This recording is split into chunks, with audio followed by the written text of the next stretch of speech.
Pharma company వస్తే 2000 ఉద్యోగాలు ఇస్తామని చెప్తాను. మీకు దీని సో పెత్తనం ఇక్కడ రేవంత్ రెడ్డి చలాయిస్తున్నాడా లేదంటే వాళ్ళ అన్న Tirupati Reddy చలాయిస్తున్నాడా?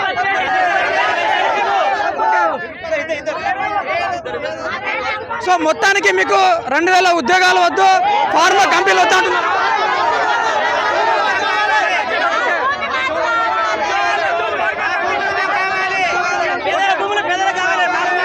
Go back pharma, go back pharma, go back pharma. Okay 2000 ఉద్యోగాలు వద్దు, గో బ్యాక్ ఫార్మా. సో మీకు రేవంత్ రెడ్డి కాకుండా వాళ్ళ అన్న తిరుపతి రెడ్డి ఏమని చెప్తా ఉన్నాడు? ఏమని చెప్తా ఉన్నాడు? దొంగ మాటలు చెప్పి మభ్య పెడుతుండ్రు రైతులని. ఫార్మా వస్తే మీకు ఉద్యోగాలు ఇస్తాం అవి ఇస్తామని మభ్య పెడుతుండ్రు. ఫార్మా వస్తే భూములు పోతాయి, ఊర్లు నాశనం.